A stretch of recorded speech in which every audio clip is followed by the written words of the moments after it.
Wrestling with wrestling's past and present. How old were you? I was -3. JR is trying to contain Jim Ross. Do you see any of the aggro crag? Was any of that left over? No, unfortunately not. No? I'm taking some of that home. God, I hope that storyline ends soon. And 6 to 8 weeks later, they mail you a freaking magnet. Yep. Mondo. Mongo. Mondo. Mondo Burger. Welcome to Good Burger. Welcome to Good Burger. Can I take your order?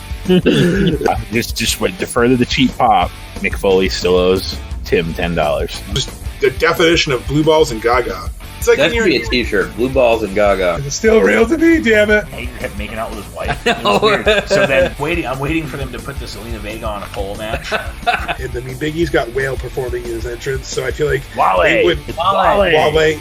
I don't Wale. listen to. Okay, well, I don't listen to him, so I apologize to Wale. This is in the mail, my good sir. No, it wasn't. Giving us a reason to come here and listen to ourselves talk. Absolutely. And then you can listen to us too.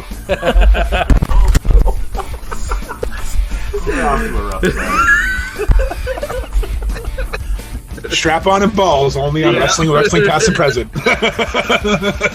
This is Gangrel, the Vampire Ward, and you're listening to Wrestling where wrestling's past and present.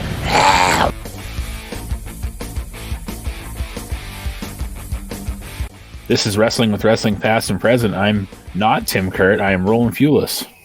And I'm still Mongo, even though Roland hates it with one name. And obviously, anybody listening to this can tell that there's only two of us today. Our thoughts go out to Tim. He's having a rough time with something. I'm not sure exactly what. Hopefully, we have him back next week. I'm not sure of his status going forward right now, but he's dealing with some stuff, and he asked us to hold up the fort as best we can without him, and hopefully whatever he's got going on kind of resolves itself and he's back with us next week. If not, we can't wait to have you back whenever you're ready. Absolutely. We can't wait to have you back, buddy. And, we're thinking of you. We love you, buddy. We hope whatever it is, send out positive vibes to you. So we'll do our best not to screw this up and give you more stress on your plate. Which is going to be kind of hard to do because we are amateurs, I guess would be the best way to describe us versus what Tim does. So, but you got to remember, Tim's been doing it for years, even before we started doing the podcast. So at least he had some backstory on his career and history of doing things. Us, we're kind of, very new at this platform per se, even though I've been doing it for 2 years and Mongo's been doing it for over a year. It's getting the right file the right way and uploading it correctly and all that stuff. I don't even look at that. I let Mongo do it, and if it doesn't get done right, I don't know what I'm doing. And I just kind of learned from what I've learned from Tim, and you go there, and good old YouTube's helped me out sometimes. But we'll do our best. Technical issues aside. So if there's glitches, just make sure you at WWPAP Mongo, go for it. So we decided this week, it's too bad that Tim isn't here for this because I think this is really a cool thing to do. We definitely were kind of out of, things to watch. There was just not, there was no pay-per-views that lined up with this date in history. There was no, there wasn't really any wrestler type of, milestones. Yeah, anything like that we wanted to do. And nothing matched up per se. And it just, we had to kind of scramble. So when we started looking through what was available, we came across that there were some ECW shows back in 2000 that were a day apart in date. Not sure exactly when they aired per se, or what order they aired. Excuse me, they aired in, because going back down this rabbit hole, we've noticed that. I've noticed that some of the dates on the TV shows that Paul Heyman had, or that I found on the list, don't quite match up. Like, some seem to be out of order at times. So I'm not 100% sure what order these aired in, but we'll do our best to, go over them the order that we have on paper, and it's about all we can really do. I will say that I enjoyed going back and watching these. It definitely brought back flashbacks to some of these different, and that's the other thing I will say, that some of these different performers that were on these shows were, it was kind of nice to see. It's unfortunate that RVD headlined both shows and then kind of hijacked the second one. We'll get into that in a minute, but so. Well, one thing I didn't realize, I've realized, but like you forget, I didn't realize Mike Awesome was 6'6". Like when you see Mike Awesome TV, like, oh, he's just like 5'8", standard white dude that can't do much. And it's like, they were saying something about how he wants to face Mike Awesome. They're like, he's 6'6". Like, is he really fucking 6'6"? So I had to Google it. I'm like, holy crap, I forgot, the Fat Chick Thriller was 6'6", And I say that jokingly because, rest in peace, obviously. But this would be essentially his last run in ECW these next few months, because he would show up at WCW 2000s, as, the Fat Chick Thriller, that 70s Mike, the Career Killer, the Canadian whatever basically his misused gimmicks. Like, I feel bad because it's almost like he was at the top of the world right now, and then he's just gonna. So I agree. It is cool to go back and see these characters. Remember that. Oh yeah, this is what they're like when they're used properly and not just saddled with terrible gimmicks. You're telling me that Mike Awesome's had terrible gimmicks? I mean, they weren't awesome. Yeah, no, they weren't. They both WCW and WWE had no idea what to do with this poor guy. And like you said, he was clearly 6'6". And you would have thought Vince would have been like, "Oh, damn, pal, he's huge. We need to use him." So yeah, I don't know. And even just something like he could have had like a European title run. They could have they could have had an Intercontinental title run. He could have been a tag team. He could have helped build up stuff. There's so much he could have done. I know that woulda, coulda, shoulda, but still, like, that's, I think, what's hard about going back is you see all these talent, like, whatever happened to this person. And then, through our other deep dives like WCW, like, I didn't remember a lot about Mike Awesome at WCW, and now I kind of remember why. Like, I remember the Fat Chick Thriller because that was like the worst gimmick I think they ever saddled him with. Especially when he was going after Judy Bagwell. That was a little cringe. Sorry, Buff. But yeah, so from what I see, we're going to go over the February 4th show, which aired on TNN. It aired on February 4th. It was taped on January 28th, from what I can gather. So, and this was, again, this was the 24th episode of ECW on TNN at the time. So they're somewhat new at getting on TNN network TV, so to speak. And I think this show was the better of the two, in my opinion. 100%. Not that the other one was terrible. It just wasn't. It didn't quite live up to what I had hoped it would have been. And no offense, that you can kind of look at the card and see why it didn't. But it's ironic. This show essentially starts off with Mike Awesome being attacked by Rob Van Dam. Rob Van Dam, pretty much says that he wants Mike Awesome and that he wants the title, and he goes right into his locker room, kicks the door down, and attacks him. This is back when Cyrus was quote unquote for the network too. So it was an interesting time to start off the show here in February of 2000. Yeah. When I forgot about Cyrus playing like the whole like network lackey, like, got it. They're not going to allow this on air. And match style was produced very much like a house show being recorded with a JVC handheld camera, which I think that's what they were using in the crowd. Like, I saw the dudes running around, they were legit handheld cameras. That's how they were recording this. But the backstage stuff, it felt very overproduced. It was a little weird, but like you said, it was cool because the storyline was there. I was excited to see Rob Van Dam, go after Mike Awesome, because you knew what the storyline could have been. You knew what it should have been.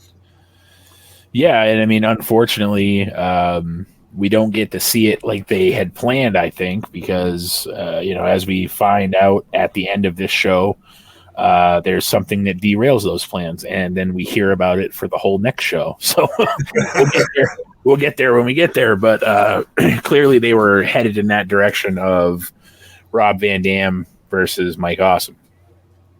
So to kick off the show, we have making his return after 6 years away from the ring, the American Dream, if you will, Dusty Rhodes teaming with Tommy Dreamer with Francine to defeat Rhino and Steve Corino with Jack Victory.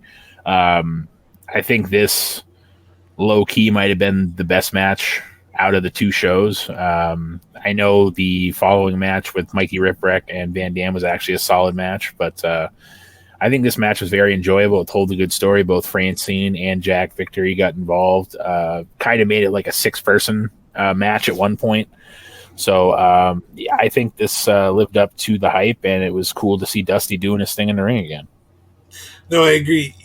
On paper, you're like, wow, Dusty, ECW, I forgot about this run, but it was cool. It was kind of him giving the rub to these people too. And I like that they protected him. Like you said, like Tommy Dreamer was like the bump man in this, and Dusty got his signature offense in the bionic elbow, and Francine getting involved. It was fun because it was interference, but it wasn't like overly gaga. It wasn't like, oh, this is just ruining a match. It told a good story in and out of the ring, like you said. And besides his weird attire choice, like you said off air, that was to hide the fact that he's been out of the ring for 6 years. It was a great match. I thought it was fun. I thought Tommy Dreamer looked really good.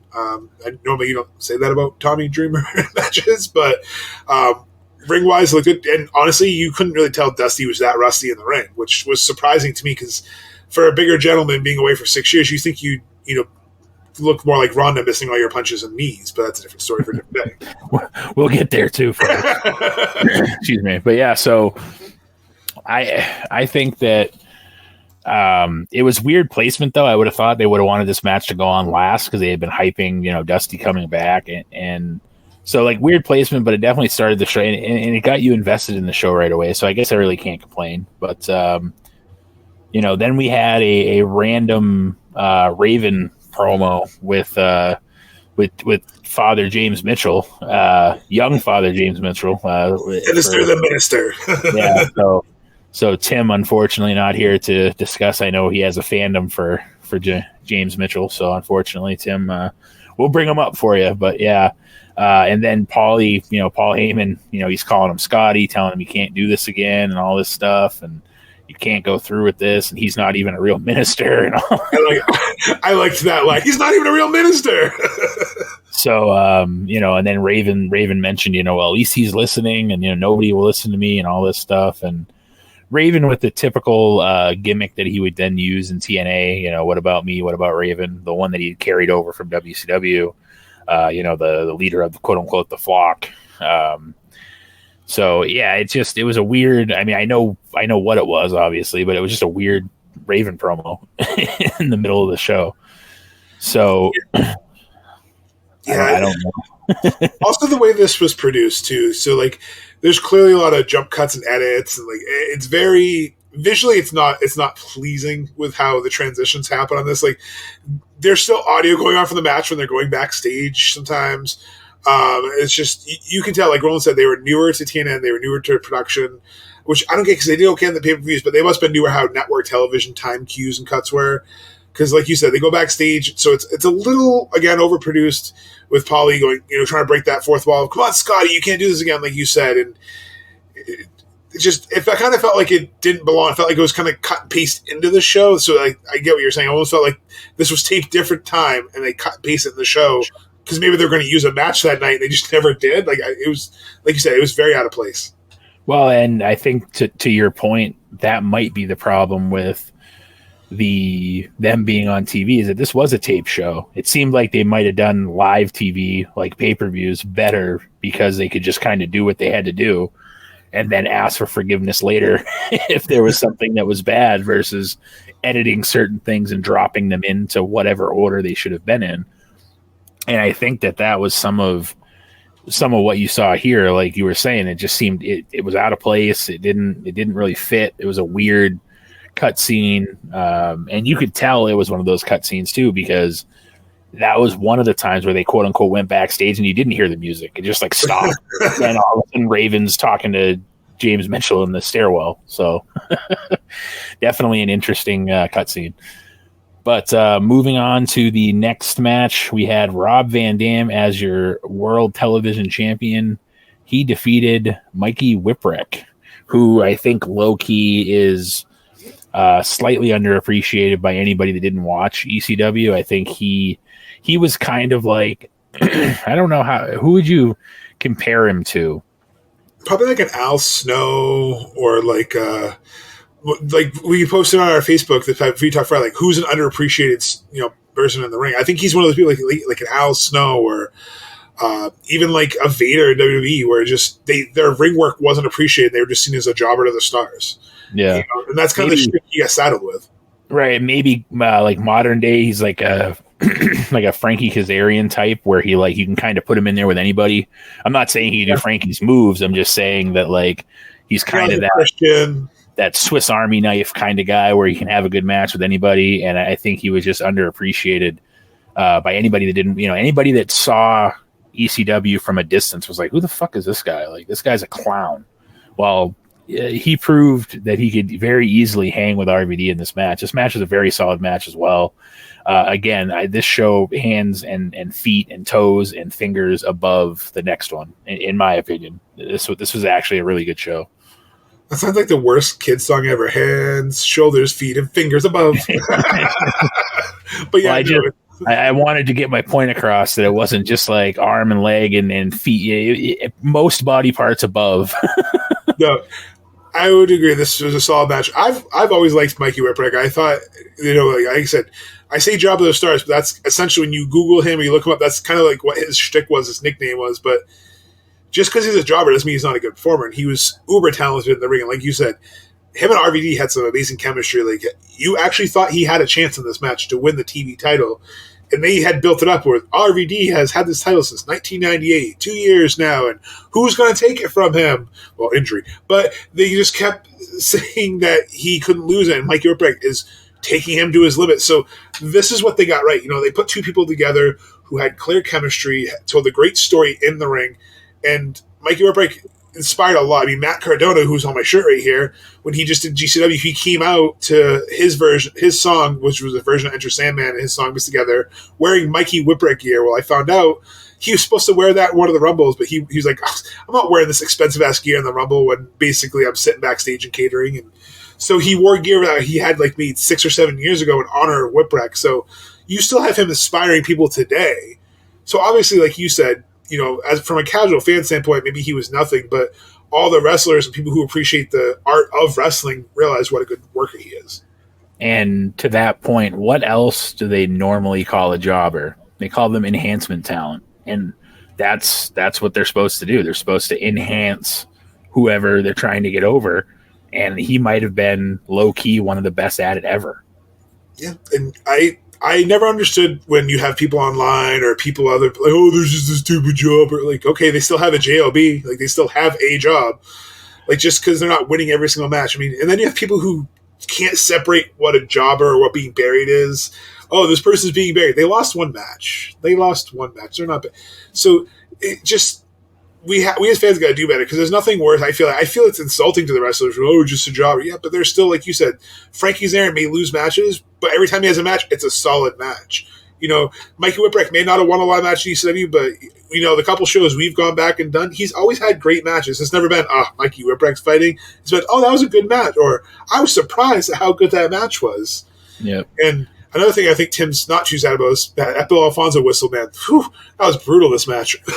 Yeah, I mean, we kind of like teased that going in that, with a double dose of Rob Van Dam, there's a good chance we were going to hear that Bill Alfonso high school basketball coach whistle. And we did. There was no shortness of whistle in either one of these shows. And again, I mean, so also to bring up another name currently, maybe like a Dolph Ziggler, a person that, again, definitely can go in the ring, that's definitely underappreciated for what he can do. But to be fair, if you give him a title, he can probably carry the title for a little while and be believable. And that's what Whipwreck was back in 98, 99, 2000. That's what he was for ECW. He was their Dolph Ziggler, essentially. You need a good match out of somebody, put him with Mikey.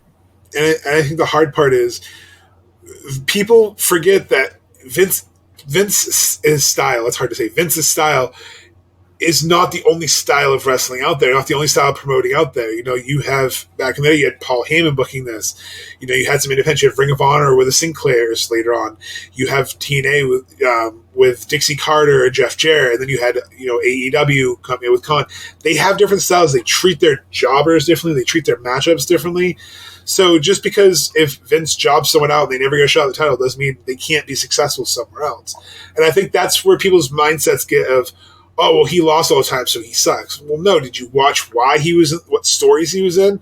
Because sometimes you root for that scrappy underdog. I mean, like me, the Bengals are in the Super Bowl this week. I'm not a Bengals fan, but they're the underdogs. I'm rooting for Joe Burrow to bring home the trophy. As a human, we like to root for the underdogs. Daniel Bryan's whole Yes movement, he was the underdog.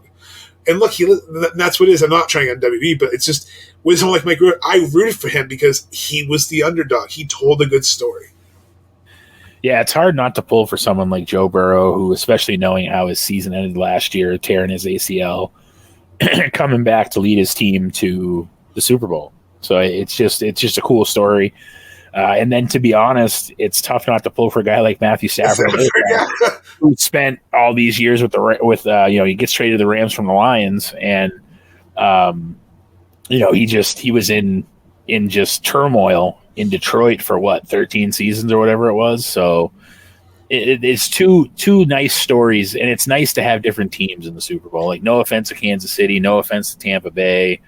These teams have been there and done that. And again, had New England been there, people would be like, "Oh, New England's always there." And lately, no. But I get what it's just really refreshing to see two teams that I don't think anybody, especially on the Cincinnati side, I don't think anybody other than people in Cincinnati thought that the Bengals had a legitimate chance of going to the Super Bowl once they saw they had to face Kansas City.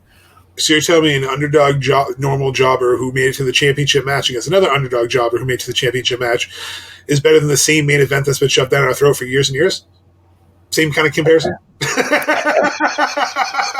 Hey, Vince. I've got to hit mute. Yeah, Goldberg.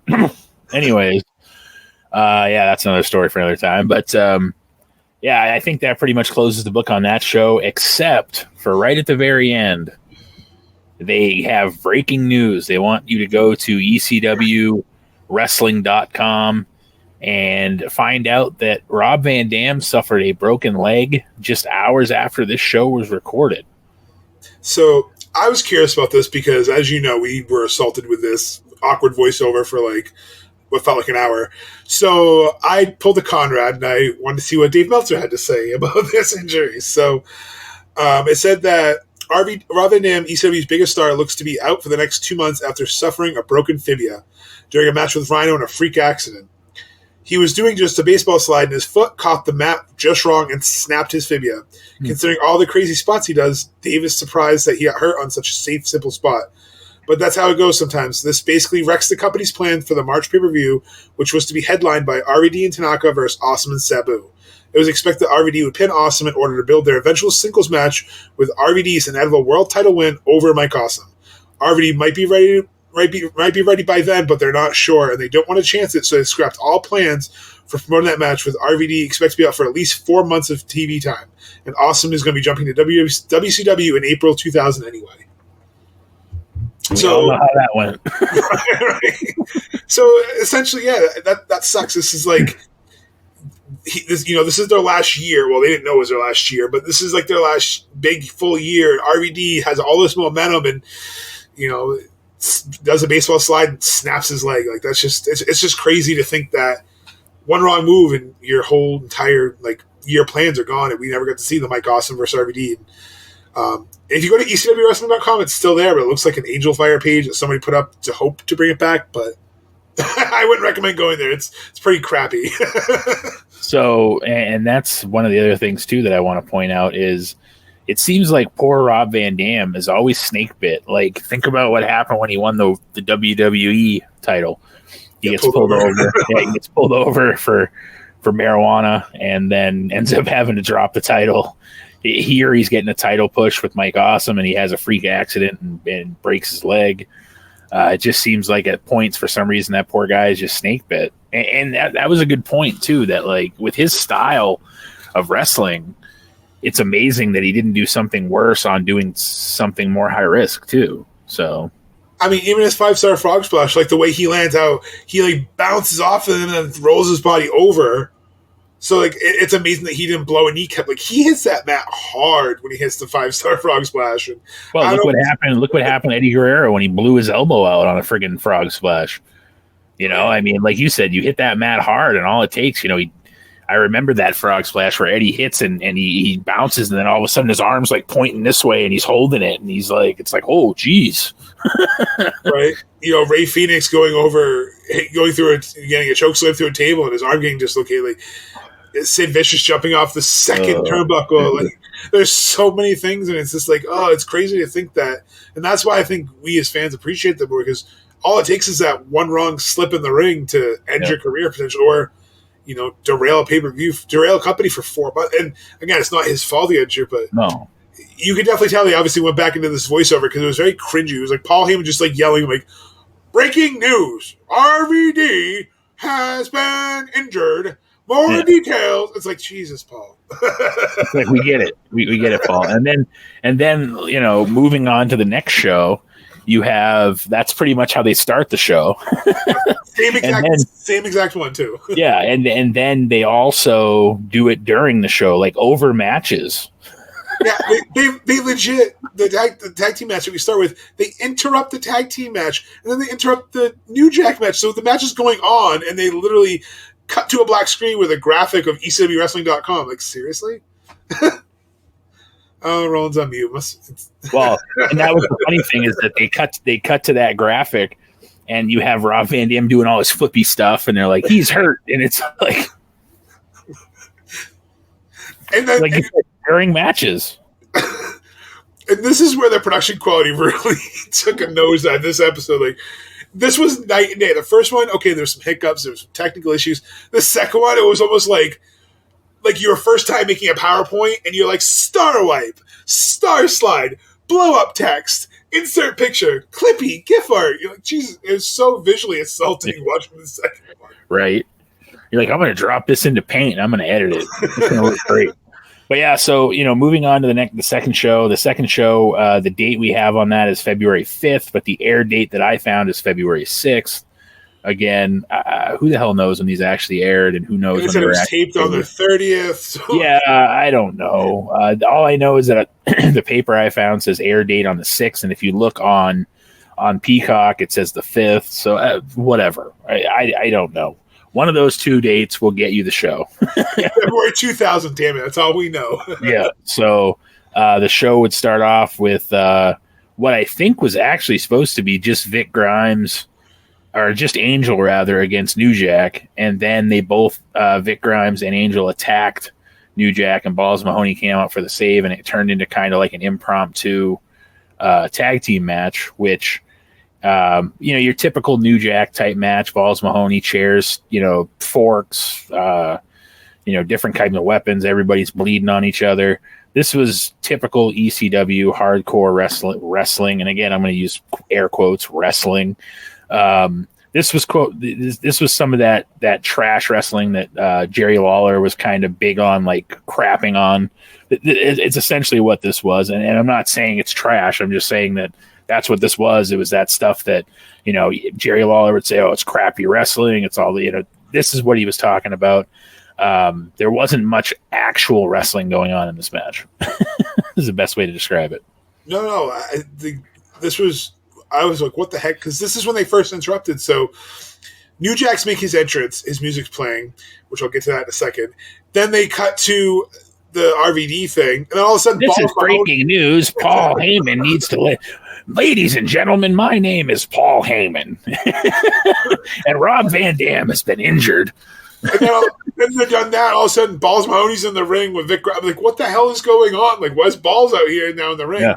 And like you said, it was the ECW typical random impromptu match. But they didn't turn New Jack's music off. No, his music kept playing the entire fucking match. That seemed to be a staple of him, though. Like, if you go back to some of the pay-per-views we've watched with New Jack in them, the music plays the whole time. Every time I see it, I'm like, I just let it go. It's just a production here. But no, it just keeps happening. Like, yeah. And it's not that bad. So I'm like, what the hell is it? Why is it still playing? And like you said, it was not wrestling at all. They literally were just walking around. Like at one point, New Jack's walking balls moving through the crowd, and they're just taking turns, like just hitting each other in the forehead with their fist and a fork. And you're like, what the fuck is this? So there was like no bumping. It was just them walking around, like just taking random shots at each other.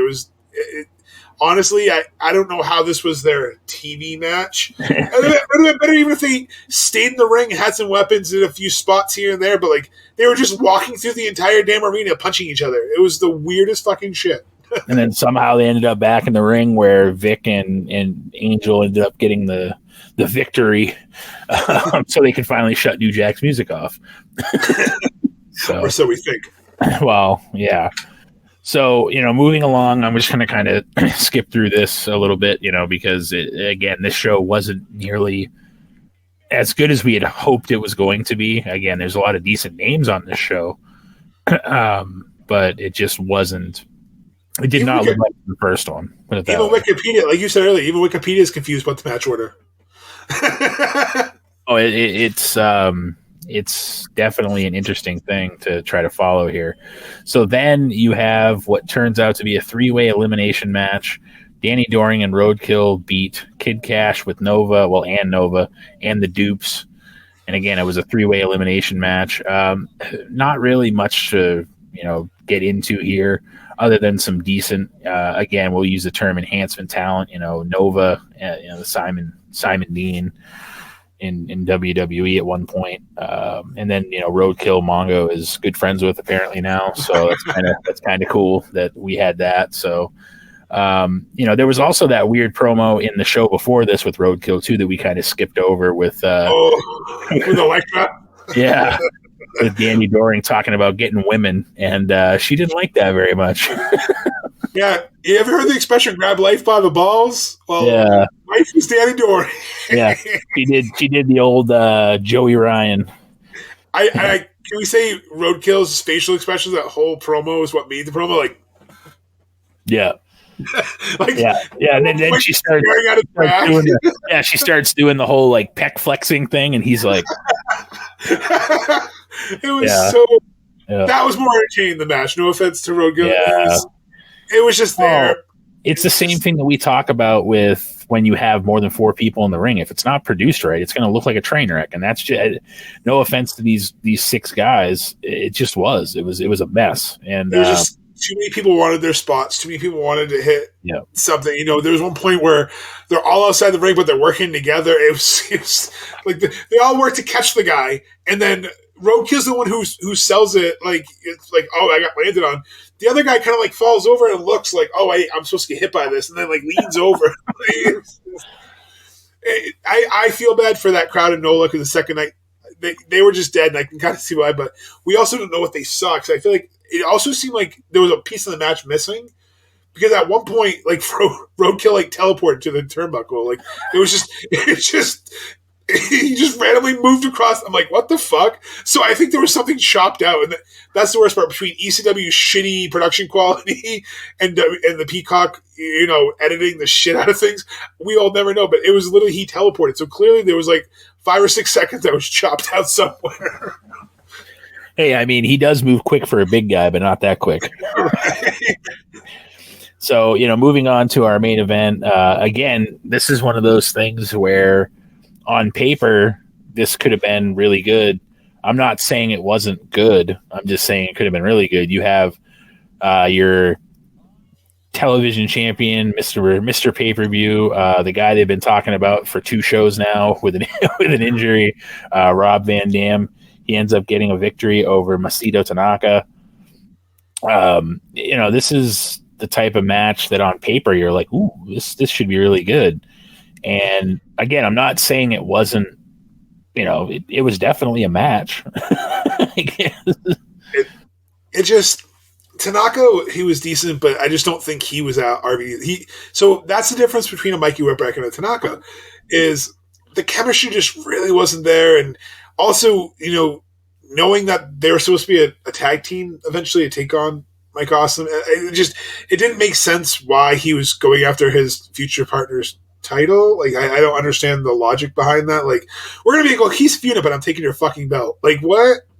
And then just the chemistry just wasn't there. And RVD kind of had to carry the match. And there was a couple botches where there was one point where Tanaka like kind of got to the second rope and like slipped, and like RVD had to like run over to like stop him, and just it was literally encompassed the entire show. It was just meh.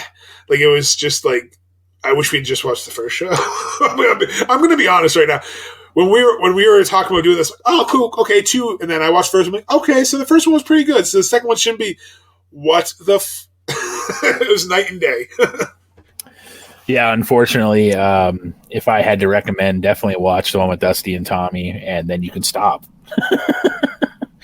You don't necessarily have to watch anything besides those 2 matches with Mikey Ripwreck and RVD, and then the tag match with Dusty and Tommy against Rhino and Carino. And I think you'll be happy if you just watch those. And yeah, this show, again, a lot of good names, a lot of big names on paper. It just didn't translate to something that was enjoyable to watch, 22 years later. Yeah, I think I'd give the first show probably a 5, and the second show, I'm giving it 2 just for the names on there alone. That's about it. So honestly, I agree with you. Watch first show, watch the Dusty match, watch the RVD match. It's 40 minutes. Watch the whole thing. It's not terrible. It was, like I said, there's some weird production issues, but it's ECW TV. It's what we saw on TNA. It's what you would have seen. The second one, it just seems like they just cut and paste that. This is like the missing shit from the other ones. It just it felt out of place. Like, I felt like this was like Paul's like, damn it, take the stuff off the cutting room floor. I need something on there. Just take the RVD versus Tanaka. Paul, they're fighting they're going to be tag team bars. I don't care. They're both here, aren't they?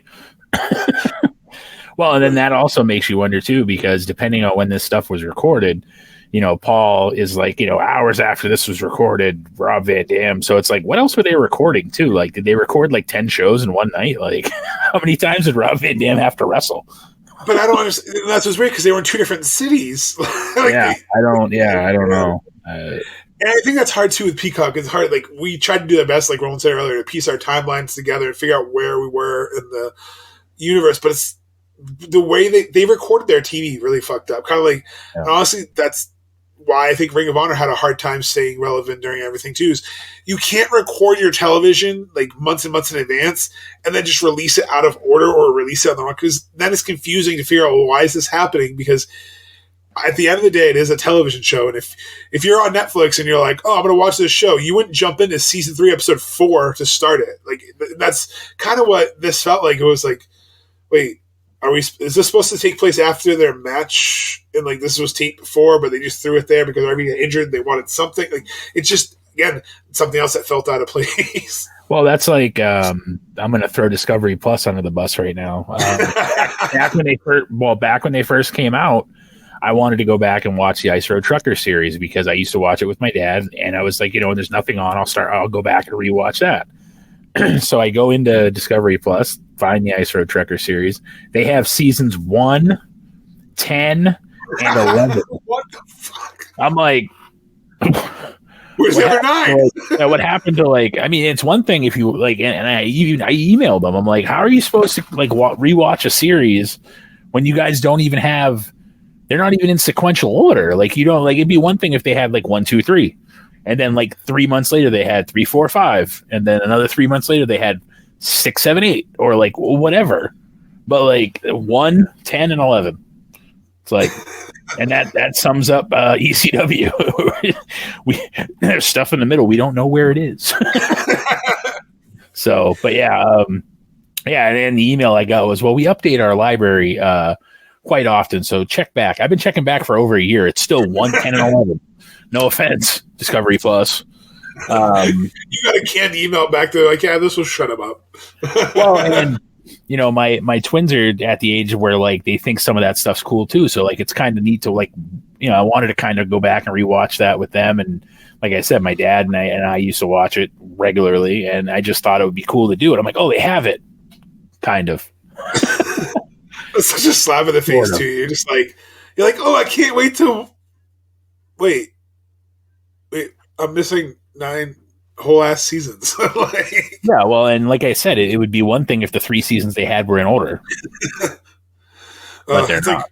It's like Firefly when it came out on Fox. They like aired an episode before the pilot, so you're like, okay, you watch it, and then you saw it. The next episode was the pilot. Like, why are they introducing themselves? Like companies do that shit all the time. It's so frustrating. Like, wait a minute. You're like, this doesn't seem like the right order, Paul. Pretty much. But yeah, so I would say the first show was probably around like a 6. I might rate it slightly higher just because of the nostalgia with Dusty Rhodes being there and stuff like that. And he did carry a decent match, and they did good storytelling with trying to keep him away from Rhino at one point because they didn't want him to get hurt because Rhino was, a badass. And but yeah, that other show, I don't care if I ever see any part of that again. So. No offense. It just, and like I said, anything good they had built up, they decided to screw up by having I'm Paul Heyman and I'm the advocate for Brock Lesnar. And yeah. And now all of a sudden this guy's dead. Like, and they just like, it's one thing to play it, but like, why you're playing it over the matches that are supposed to make you want to watch this show.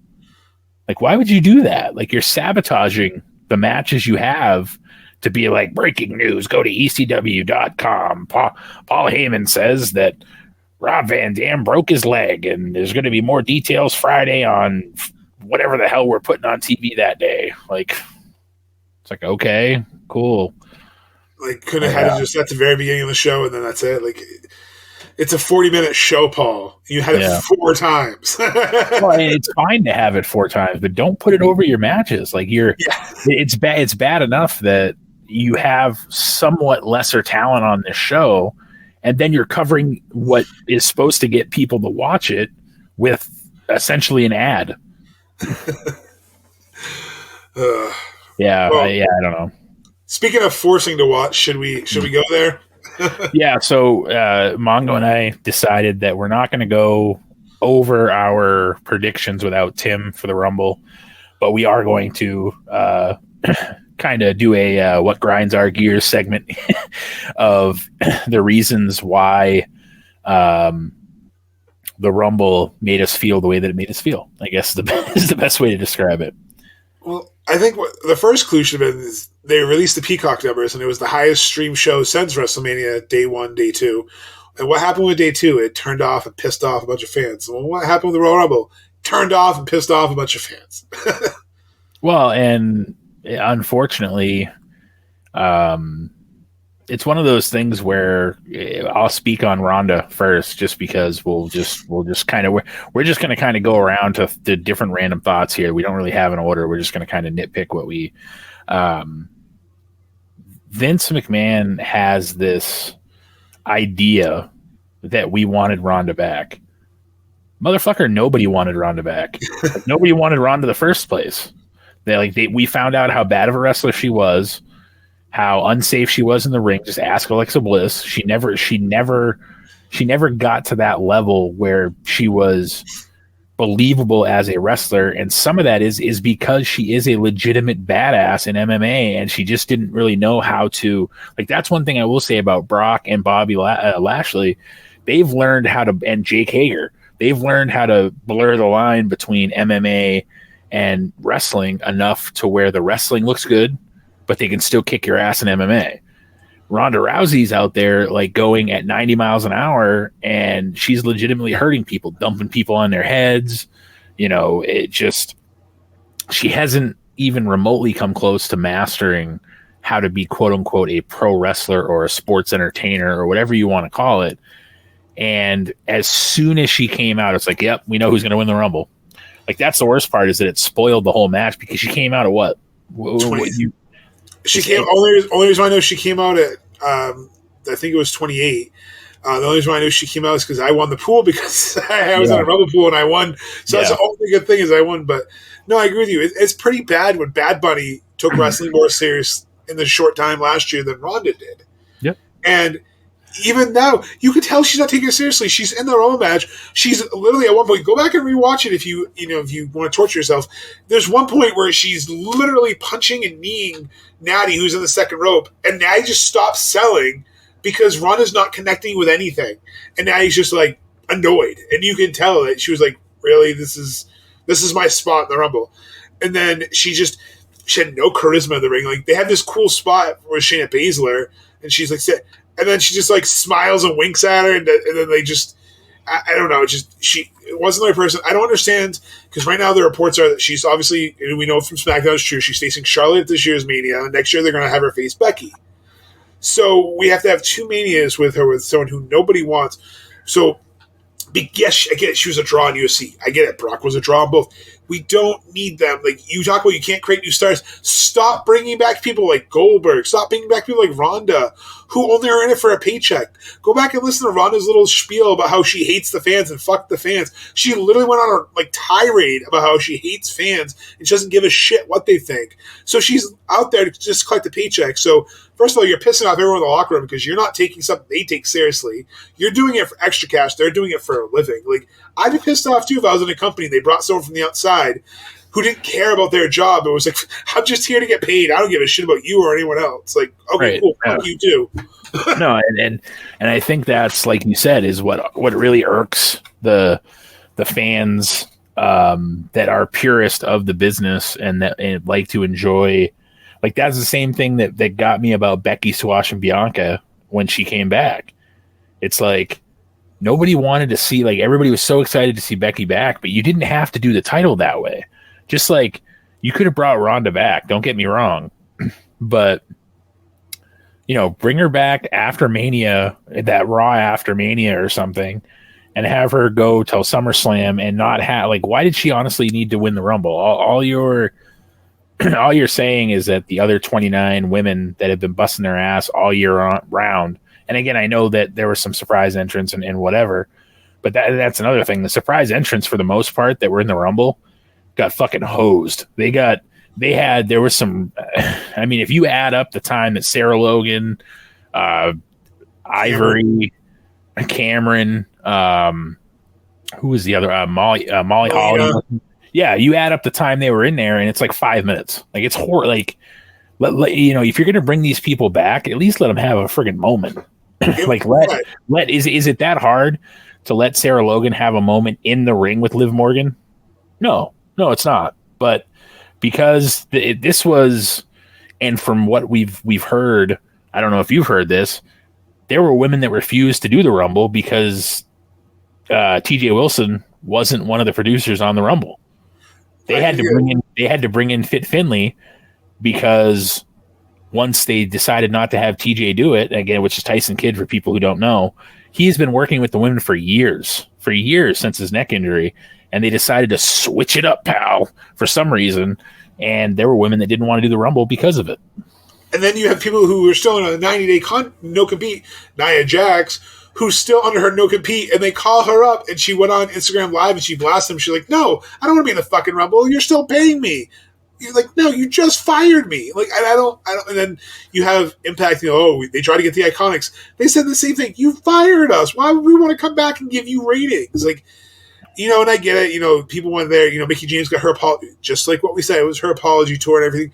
But Ronda didn't need to win. And that's the problem. And she could have literally come in there and pulled the Goldberg. She could have come in there at the Raw after the Rumble, or even this past SmackDown, said to Charlotte, like, we have unfinished business. I was never pinned at Mania 35. I want my shot. And you could have set up a storyline to get him there and had whoever won the Women's Rumble face fucking Becky. You could have Bianca win back-to-back. Since, oh, wait, that's the plans to fight Becky. So why couldn't she have won the Rumble to get her rematch against Becky to help build her back up from what you squash her down? Because they just want Ronda, and they think the Rumble is now meaningless, basically what they said. Like, because you're going to have an Elimination Chamber next month anyway for people who are just in the fucking Rumble that lost. Like, I don't understand their logic. Well, and to that point, you have people that you could have built back up, or you could have went with somebody like a Liv Morgan, or you could have built Rhea like that. My pick was Rhea Ripley because I thought they would use this to build her back up to a legitimate contender in the women's division. They did for a little bit, and then guess who had to essentially eliminate her? Charlotte again. It's just, that's an awesome face. They're basically making it look like that's her kryptonite. Okay, so when is she going to finally overcome it? Because now it's just a joke that she gets stopped to start by Queen Charlotte. Like, okay. WWE always talks on their investment calls, they can't make new stars. We have a hard time getting people to like new, because you don't give us a chance. Because when we like someone, when the fans want you to push someone, you say that's stupid, the bad idea, and you don't push them. You have Big E win the world title. You go on and give him nothing for a run. And then you blame him because he did nothing, but you gave him no matches. You put him in multi-man matches to strip the title, and then strip the title off him. Put him back on SmackDown in the New Day to basically say where Achilles push last year was Cesaro. That you don't give us a chance. You give them like one match. You're like, God damn it, they're not over. Guess what, Vince? Stone Cold wasn't over in a month. That's not how it works. The Rock wasn't over. It took The Rock like 2 years to really get over. Like, it takes time. Hook on AEW, he got over because it took a year for him to get over. It takes time. Wardlow, it took like a year to get over. You have to give people that slow burn build to get behind. Like we talked about Joe Burrow, so you need to root for something. I was rooting for Rhea until the WrestleMania with her and Charlotte just took her NXT title for no fucking reason other than to give her another title. So, like, you can't expect us to get behind people and create new stars when you don't give us a chance to even root for them. Ironically enough, a title they don't even acknowledge she held. I know. But they did for Seth, though, when they were doing the Seth Roman storyline, which is another bullshit. When, they acknowledge it. We may as well go right there. Right, that's the thing. So, I remember texting you, we popped hard. He did the mind games, the storytelling in this match was great. Him coming out to the Shield music, him putting his fist, having his fist out there. I still love you, man. Like, I'll always love you. So it's like 95% of that match was phenomenal. It's what it should have been. And then you have a bullshit finish to just set up the Roman Brock feud. So again, why? Seth's not going to get his rematch one-on-one because Roman's now fighting Goldberg for the title at Saudi and then fighting Lesnar for the title at fucking Mania. So Seth Rollins literally just went in there, told a great story, and now he gets choked out. It's done. He's done. He's done with the tribal chief. Oh, okay, so he got screwed out of a title. He doesn't get a rematch, but if Roman got screwed out of the title, he'd have like 9 rematches. Like, that doesn't fucking make sense. And what a stupid-ass way to tell the story at the end. And who did you say produced that with Michael Hayes? I can't remember what I said now, but I have to look back through the text. It was a former wrestler. I can't remember who it was, but we discussed. I go, whoever produced that match should get friggin' a medal. And then you said it was this person with Hayes, and as soon as you said Hayes, I go, I bet you Hayes was behind the ending. He's like, then we're gonna do this and do disqualification because that gets Seth the win, but Roman still keeps the title. Like, it's like cool story. Awesome. Go back through. I know. I just don't understand their. Yeah. Sorry to put you on the spot there, but like, I remember we were talking about it, and you were like, "Oh, this person produced it with Michael Hayes," and I was like, "Oh, I get it now." It's like, Petey Williams. Thank Petey you. Williams. Yeah. So Petey, I bet you produced a lot of the spots in that match, and then for some reason they were like, Vince was like, "Hey, Hayes, you produced the ending, all right?" And Petey's like. But what I don't understand is, I know it's because we predicted it, so we shouldn't fit. But if they wanted to have the match set, why couldn't Brock have come in and screwed Roman, would have given Seth the title, and they could have the same storyline? But they did it in reverse and had Roman after he already went screwed. It made no sense. Basically, both men's title matches were just there to set up the fucking Roman Brock feud, so for him to go to the title, then to win the Rumble to set up the Roman Brock feud. So that's what the Royal Rumble was. It was just a way to continue the storyline to have Roman in his 7th goddamn WrestleMania main event, 2 away from Hogan, by the way, against Brock Lesnar, who the combination of Lesnar, Goldberg, and Reigns have been in the last 8 fucking WrestleMania main events, and people wonder why we're annoyed and why we go on a tangent. New stars, pal. And I mean, to be fair, the whole Goldberg thing is the same thing as Ronda. Nobody, and okay, I'm not going to say nobody because I'm sure the people in Saudi want to see Goldberg again. Like, okay, it's a draw for Saudi and whatever. So Vince is smart in that aspect that, the Saudi fans want to see Goldberg. They want to see Brock. They want to see Taker when they do certain, like, that's why Taker did certain things down there. Like, yes, the one-off shows like that, okay, you bring as much firepower as you can. That's why the Triple H Shawn Michaels Kane Undertaker match took place not in the States. I'm just saying that's why it's star power of these people over in different countries not being able to see them. Even if they're not in their prime anymore, they still want to see the attraction. So I at least give Vince credit there in giving them what they want, but it'd be fucking nice if he started giving us what we want. Like, that's the worst part. I get it's blood money, and he's catering to those people because the money is so good. But when are you going to cater to the people that watch your product day in and day out, that go to your shows week in and week out?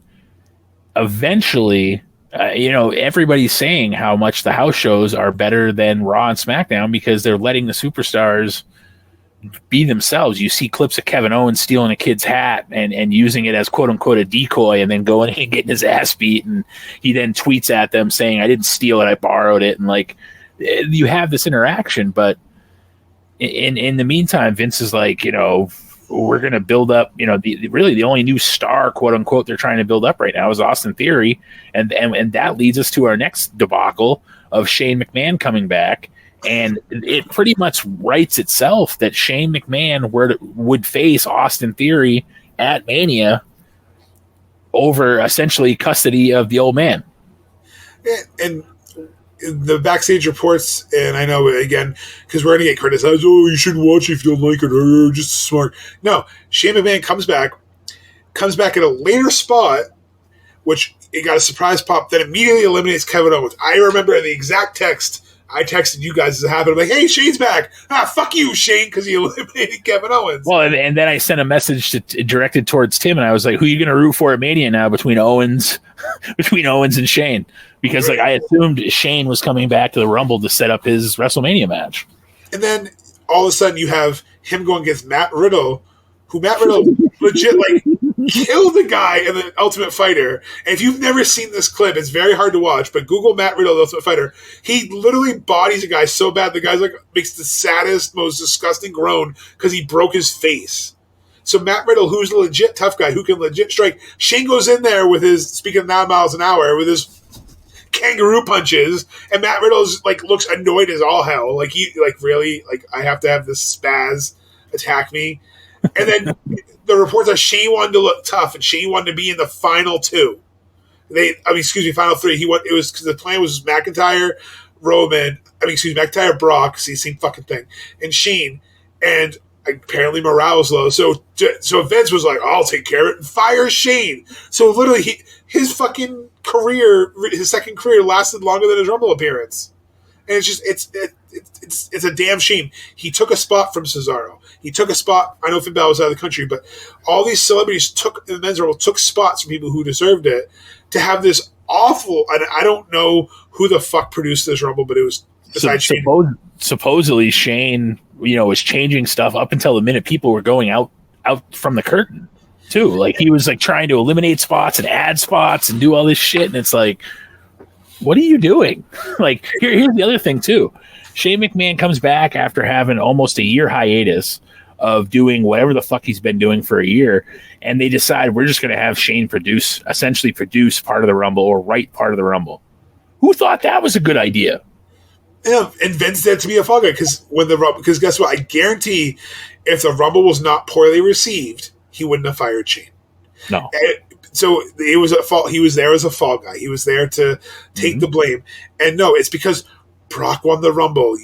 As soon as Brock hit 30, Rowan basically called it. He said it was Roman, but it was the same exact swerve. Brock comes out at 30, and you knew, just like Ron, you're like, fuck, this is over. Yeah. He came out, cleaned house, had that 30-second spot with Drew, and won. Again, why does he need to win? He's another one that just randomly challenged to the title when he wants. So and then on top of him winning the Rumble, they put him in the Elimination Chamber to go for the title. He just got screwed out of the Bobby Lashley, and the reports are he's going to win it, so it can be title versus title unification. So what was the point of him winning the Rumble but also winning a title? Why wouldn't you just have him kept the title if he wanted this plan? Have somebody or not be in the Rumble. Not to cut you off, but if you're going to put him in the Elimination Chamber match, why does he need to be in the fucking Rumble? Right? God damn it. I hope that came across in the audio. I literally punched the table here. He doesn't. If you're gonna waste a spot in the Elimination Chamber for the title he just lost, which yes he got screwed out of, and he does have claim to that rematch essentially that they don't do anymore. They don't do the automatic rematches anymore, but Brock gets one anyhow. So why did he need to win the Rumble? Because now, no matter what, you've booked yourself into a corner where he's won the Rumble, so no matter what, he's facing somebody. But now you've put him in the Elimination Chamber where if he wins the title, like you said, it's going to be title for title at Mania. So, and how does Seth get screwed in all this? You know, Seth, like that's the thing that doesn't make sense. So all this screwed over Big E, it screwed over Seth, it screws over Bobby Lashley to set up Roman fucking Brock. All this KO, KO too. KO was in the storyline too for a while, and that's why I don't understand. I don't understand. If you're one of these people, I don't care if you listen or not.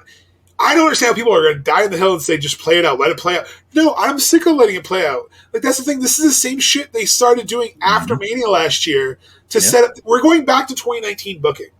And what happened in 2019? What happened in May 2019? What company had a pay-per-view that we all went refreshing?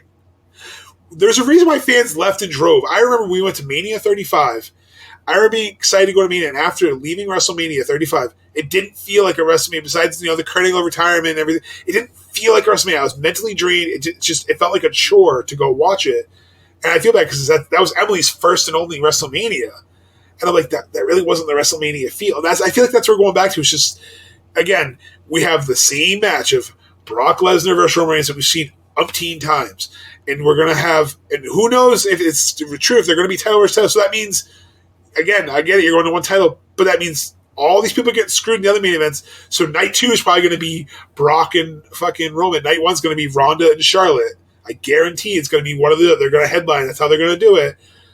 But why? Why are we screwing over everyone else and then bitching we can't make new stars? And you wonder why fans are leaving droves. And you're going to have the smart marks on the internet. Oh, just play to play out. If you don't like it, don't watch it. No, there's a reason why we barely watch anything but the big 4 now. If you notice, we don't really cover a lot of the current shit because this is the stuff that happens. We gave this a chance because we fell into the hype of what's the Royal Rumble? It should be decent, and it wasn't. It started out great. We had Seth versus Roman. We're like, okay, not a bad match. Then the ending, we're like, this night's going downhill fast. Yep. Well, and that's the unfortunate thing about this pay-per-view is it now sets up, like you said, repeat booking. And don't I'm going to say it here and I'm going to say it on air so that way it's out there. Don't be shocked if somehow Becky books herself into this match too and they unify those titles too. Do not be shocked. I know the plan is for next year and whatever. Do not be shocked if Vince gets the idea of, well, we don't really have a challenger for Becky and we've gone through everybody on Raw and Doudrop was the last one. Like, I mean, they've gone through Liv, Doudrop, like everybody essentially. And I know they have Lita going in the Elimination Chamber. She's not going to win that match. Like, no offense to Lita. It should be a decent match, hopefully. But do not be surprised if Vince decides, because it looks like they're leaning towards unifying the world title, or at least, title for title. Do not be shocked if the main event for WrestleMania for the women is Becky, Ronda, Charlotte. Do not be shocked. And what I think kills me the most as a fan is I love the Royal Rumble. It's one of my favorite pay-per-views, and I felt so frustrated watching it because I'm like, you killed both Rumble matches in one night by your winners. The original plan was for Matt Riddle to win the men's. That would have been a good win for him. That would have got a my God, a new star winning the Rumble? No way. Again, if like you said, if Liv had won the women's, you can set it up. Liv, Rhea, Bianca, anybody cares about profit. They just got a record profit of $180 million revenue. So people because people came at me last time. Yes, I know the difference between revenue and net profit. I'm not a moron. I have a master's degree. I know more about finance than half you fucking marks you yell at me on the internet. But yes, they had a record profit this year of $180 million with billions in revenue. So they're not hurting financially. So you can take the chances to make that. You already have the TV deals. You already have the Saudi money. You already have all this shit placed. You already have Peacock. You already have the platforms. You have plenty of shows to use. You're going to tease VR Man coming since fucking October 15th to Raw as a joke. Realize we have nothing for him. Realize the internet thinks it's funny. So you think, haha, they like it. We're not laughing with you. We're laughing at you. And that's what the product is. People are watching when they get their, they get 1.8 million on Raw, they get 2 million. You know how they get those ratings on SmackDown? Because people just blindly tune in like everything else. they just blindly tune in, and you can shit on AEW, say, "Oh, they didn't crack a million." You know why they're not getting $1 million on Rampage? Is on at 10 o'clock at night. Oh, they didn't get $1 million on AEW Dynamite. Well, guess what? Sometimes they make bad decisions too, but you know what? They're trying. They at least listen to fans. When things aren't going right, they're trying. They're tooling. They're fixing things. We have complaints about them too, but you know what? At least when we complain enough, I hate to say it, I'm not saying complaining works because I don't think it does, but at least when there's enough of, oh shit, Tony's like, oh shit, they're not really happy with the storyline, they start kind of finding other ways to make the fans, because they don't want to drive their fans away. Vince doesn't give a shit if you or I go to an event ever again. He doesn't give a shit if we buy something off shopwwe.com or if we go to a pay-per-view, if we watch it on Peacock. He's got the money from all those TV deals. They're making, his shareholders are happy. That's who Vince cares about, shareholders. And that's what a publicly traded company always will care about. It doesn't matter if you work for them. It doesn't matter if you support them. So when people die on the hill for WWE and try to support that company, they would not support you. The only people they're going to support are their shareholders and investors. And you're not an investor. So stop dying on the hill and try to act like WWE is going to do the same for you as you do with them. It's okay to criticize that they've had shit booking for the past 6 years, and it's only getting worse every time they promise to fix it. And every time there's a little glimmer of hope, they milk something that no one wants to see anymore. Yeah, no, well said. I couldn't say it anymore. And then that's the other thing too that people miss out on is they have this record profit, and they're doing it with less and less people because they just keep letting people go. Like, I mean, think of the people that recently signed what was quote unquote large contracts in Bray Wyatt, in Braun Strowman, and then they're just let go like it's nothing. So, I mean, that's the other part of it too, is that, they're making all this money. They're bringing people like Ronda and Brock back. And to be fair, I will give Brock credit. This Brock is entertaining. This Brock is fun to watch. The storylines have been garbage, 100%. But like face Brock is some of the most entertaining shit I've seen in a long time. Just like RK Bro ended up being some of the most entertaining shit. And I'm surprised because Randy was supposed to turn on him months ago. And I'm surprised that for some reason Vince has let it go as long as he has. Why he has, I don't know. I don't know if somebody, I don't know if Randy went directly to him and was like, hey, you've got to let this go. I don't know what happened, but knowing Vince, he's been waiting for months now to have Randy, essentially RKO Riddle to fucking hell, essentially, and then, turn on him. Right. And the other big thing is everyone says, oh, long-term, they don't have long-term storylines. Oh. They were literally changing the Rumble winner at number 27. They decided to have Brock officially enter. They were teetering. So that's the other problem. You can't change your storylines. You can't change something minutes before things happen and then wonder why it's shit. You can't. And unfortunately, I don't want to keep ranting on it, but there's a reason why there's reports that morale is the lowest it's ever been in WWE. And there's one of them, I'm pretty sure is Riddle, the way the quote kind of played out, was that he felt, because they were talking to this person, they interviewed, they said this person felt like they had to fight Shane and make Shane look tough, and they shouldn't have to be the one to make Shane look like, well, Riddle's the one that kind of looked, if you looked at his face, he looked super fucking annoyed when he was fighting Shane. And then when Brock came out, he looked genuinely shocked, because it turns out they didn't tell Riddle he was losing until after it happened. Yeah. Yeah, because Riddle was already in the ring. Yeah. And then, it was cool. They did the whole Drew spot, everything. No. And then you have Goldberg coming on SmackDown, going to the Tribal Chief. You're next. Why? You lost your last fucking 4 matches. Every time you challenge, you lose. But you can disappear for a year and say, you're next? No. Everyone else in the goddamn locker room's next, Bill. Back to the retirement home. Well, and that's the other thing, too. Like, I hope for everybody's sake, this is it for Goldberg. I don't know what he supposedly has left on his contract, but I'm sick, like everybody else is, him just showing up randomly and getting these title matches because he legitimately does nothing to earn them. He just shows up, like you says, does a you're next, and then runs away. Like, it's like, oh, okay. Like, you're fucking 74 years old. Like, what? I don't understand. Like, you're next. Okay, cool. Like, no one gives a fuck. It was cool 6 years ago when his kid was still like a little tubby bastard, taking his shirt off and getting on the fucking ring post and celebrating with his dad. Like, that was cool to see him come back, do that thing. Like, he wanted to do it for his son. His son had never seen him wrestle. It should have ended there. And furthermore, what happened with the storyline between Bobby Lashley and Goldberg, with Goldberg essentially, threatening him because Lashley choked out his kid? that just went by the wayside. For a little while, they were promoting the hell out of it. And now all of a sudden Goldberg shows up and you're next, Roman. Like, there's a reason why we chose to do like TNA next week, and why we're doing TNA once a month. And there's a reason why we try to avoid doing the WWE pay-per-views unless it's something really retro, like the early 90s or 80s. There's a reason why, next month we're going to be re-reviewing a AEW pay-per-view. We're trying to keep it fresh because we don't want to just keep going on these tirades, because it's just going to burn you out. It's going to burn us out. And we're not trying to, sway all of our listeners. We're just trying to tell you that this is why we're hurt. We've been passionate wrestling fans for close to 30 plus years. Decades. And like, it sucks when something you've supported since you were a kid, it's just, they don't care anymore. And it's almost like if you worked at a company for 30 years and you busted your ass and you gave them nothing but support, and they were just told you, I don't care about you. Yep. No, I couldn't agree more. And to close the book on that, like I said, hopefully at some point we'll go over our predictions. If Tim's back next week, maybe we can squeeze him in.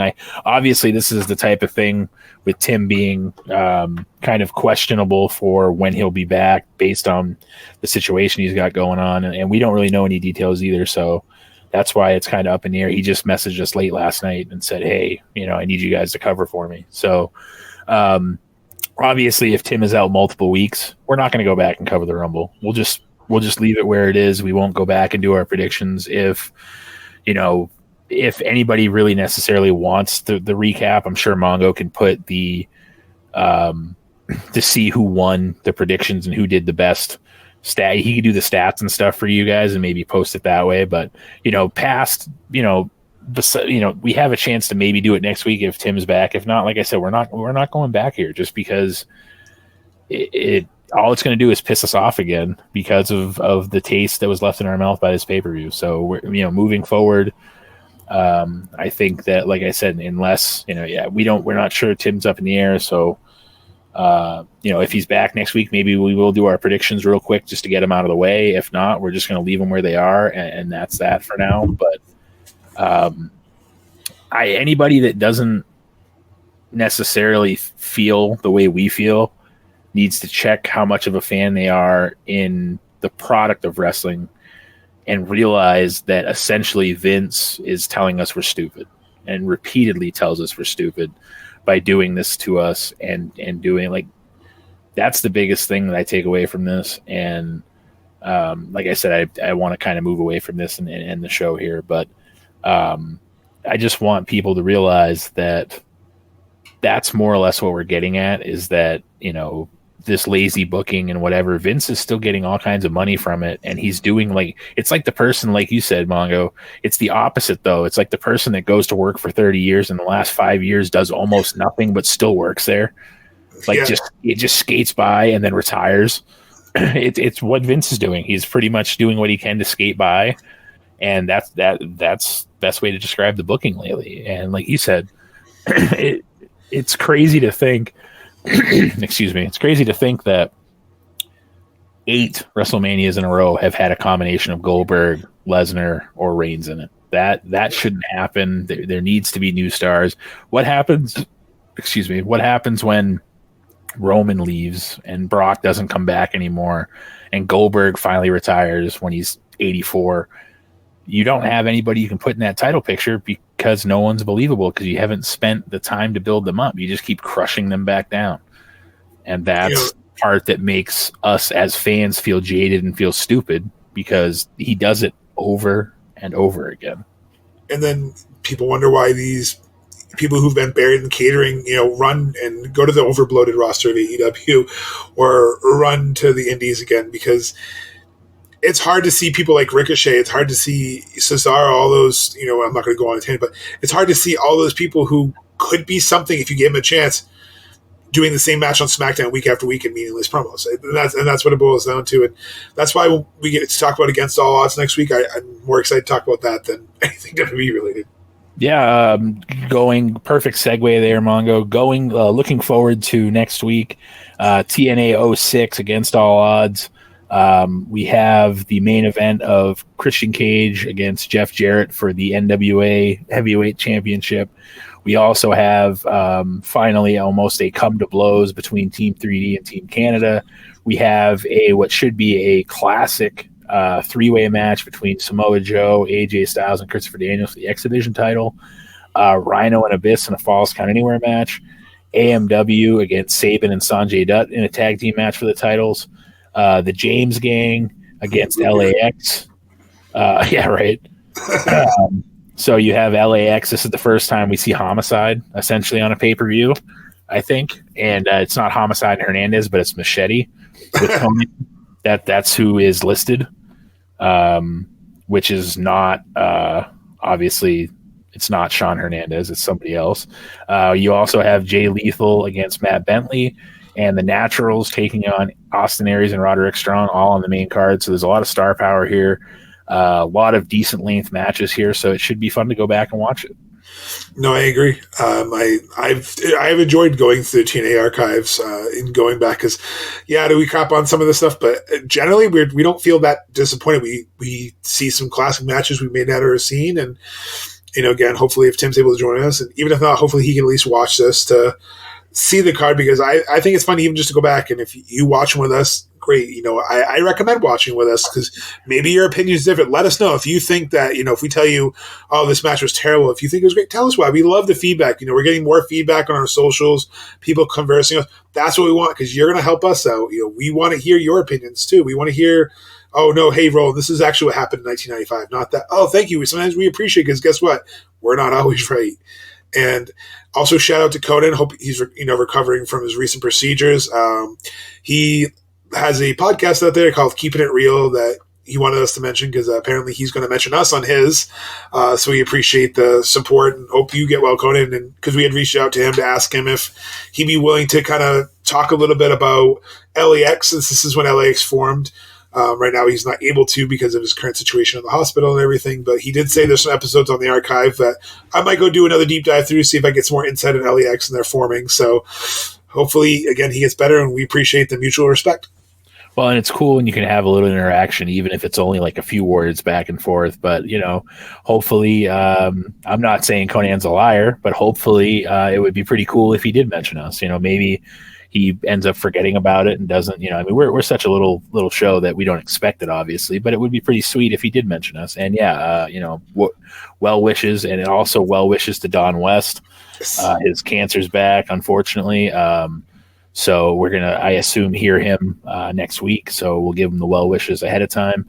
But I think we've shot the shit long enough for this episode today. Again, hopefully Tim's back with us. Hopefully whatever he's got going on, rights itself and we're able to have our 3-man booth back because as much as I enjoy being here with Mongo, I also enjoy the 3-man relationship we have and the way we're able to feed off each other. And to be fair, the show's not the same without Tim. Like it's just not. And it's the same if one of us were to miss the show. It's just not the same.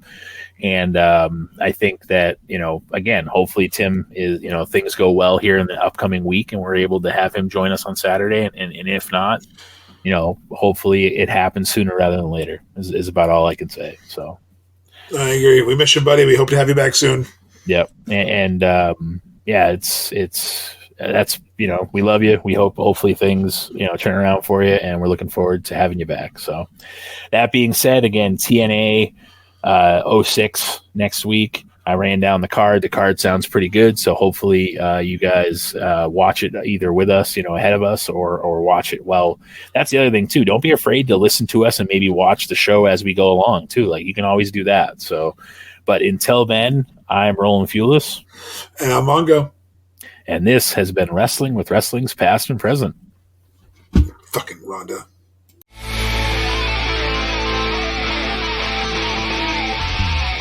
I hope you're all having a nice day.